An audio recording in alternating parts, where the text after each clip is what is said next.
In this year in review video, we're going to take a look back at the year 2020 and all of the things that happened in our aviation community.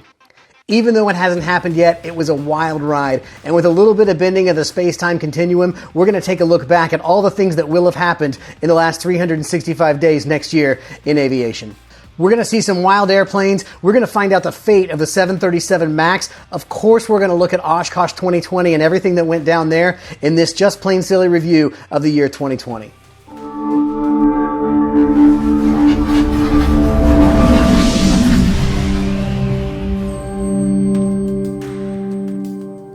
Okay, so it's time once again to look at the last 365 days. I know all the other aviation YouTubers are going to be doing a 2019 year in review, which is boring. I'm going to do it my own way. I'm going to make my own path. I'm going to take a look at the year 2020 and everything that happened in our community. Now, don't get me wrong. I am going to do a 2019 year in review. I'm just going to do it at the end of 2020, so stay tuned for that one. All right, guys, let's jump in. And first things first, we can't talk about 2020 without talking about Oshkosh 2020 Airventure. Just as in years past, Mike Patey shows up and steals the show with this crazy new invention of his. It's a single-seat composite aircraft that he calls the Kraken. It's a 500 horsepower beast powered by 5 Rotax 912 engines. Mike said he was able to get additional speed by using light composite materials and propellers carved out of human bone. I actually got to sit down and interview Mike and ask him where the human bone came from for these propellers. And Mike abruptly left the interview exclaiming, "We're not twins. There was only ever one of us. Who's this smart person anyway?" I'm not sure what's going on there. And I just want to say, Mark, Patey, if you're out there, if you just let us know you're doing okay, I think we'd appreciate it. A lot of people are worried about you. Long live the Kraken.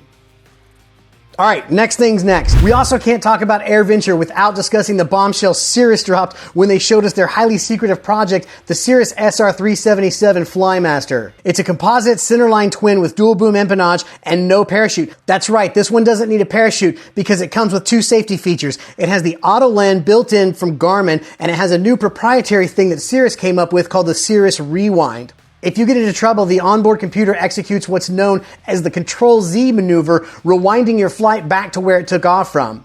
It's rumored that Cirrus has purchased a lot of features for their computer from Microsoft Flight Simulator that are going to be available in the next generation of their plane. It's going to have features such as slew, so you can take straight off up in the air. You're going to be able to change paint schemes in mid-flight. It's going to have automatic ground penetration recovery, and you're going to be able to fly 500,000 feet out into the atmosphere. It's going to be awesome. The last thing I want to talk about with regard to Oshkosh, the EAA next year managed to successfully sue the SOS Brothers Refreshment Tent for their unauthorized use of the word venture in beer venture. As a result of the lawsuit, the SOS Brothers Beer Venture Tent has had to rename itself to Please Come Here and Enjoy Cold Beer Served to You by Co-eds in Bikinis. In addition to the name change, they've also swapped out the giant yellow balloon that flies above their tent to balloons that more accurately reflect what you can expect, which sells food and beer that's in no way to be confused with any sort of venture. Also, I'd like to just go on record for a moment and saying to the EAA, like, I know I had that video about like the Sky Venture and Oshkosh and all that stuff, and just they were jokes, and I just wanted to say fair use and don't sue me. If anyone's watching and is an attorney, that would be you just call me. It'd be cool.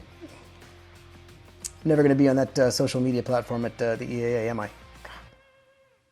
Let's move on. In September of 2020, the FAA approved a green laser defense system for certified aircraft. In the beginning of the new year, all certified aircraft are going to be able to be retrofitted with a system called FICL, or Flight into Known Lasers.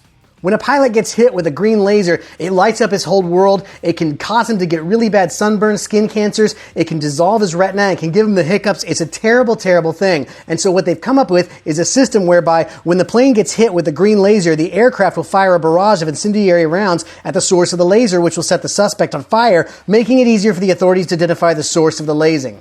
It doesn't do a whole lot for the pilots who are getting hit with the lasers, but the hope is that the fear of being set on fire by rockets shot out of an airplane will outweigh the desire to shine a laser at airplanes from your mom and dad's backyard.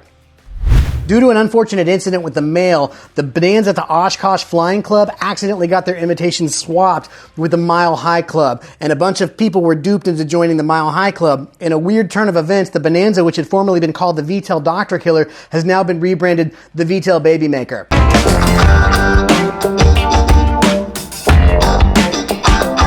That does mean there's a position open in the Dr. Killer spot, and I think I know who's going to get it. All right, moving on. In July of 2020, Boeing finally made the decision to scrap all of the B-737 MAXs.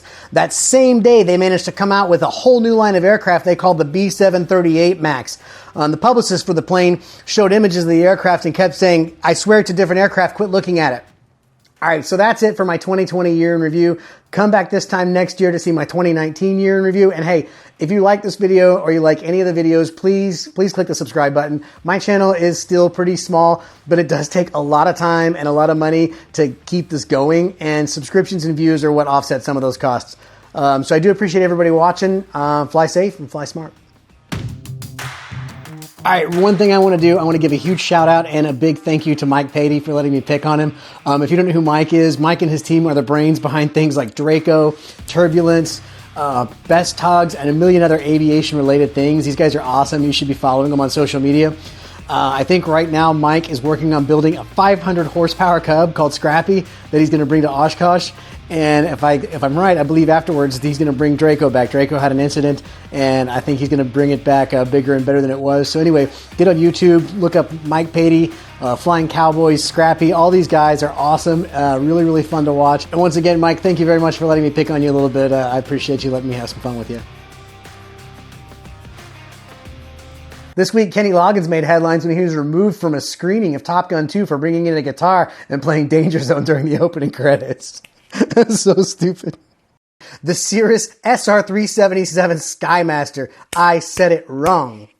And now the Bonanza, which was formerly had the moniker the VTOL Flying Dr. Killer. I'm gonna get this succinctly. Certified aircraft will be allowed to be retrofitted. They're gonna get fritters. And in the surprising underdog story of the year, Mooney sold an airplane. That's mean. I'm not doing that. I like Moonies. Moonies are great. I would own a Mooney if they were bigger and had a parachute and 2 doors and were composite and didn't have retract. If not for that, I'd own one. They're great planes. No, I like Moonies. That was mean.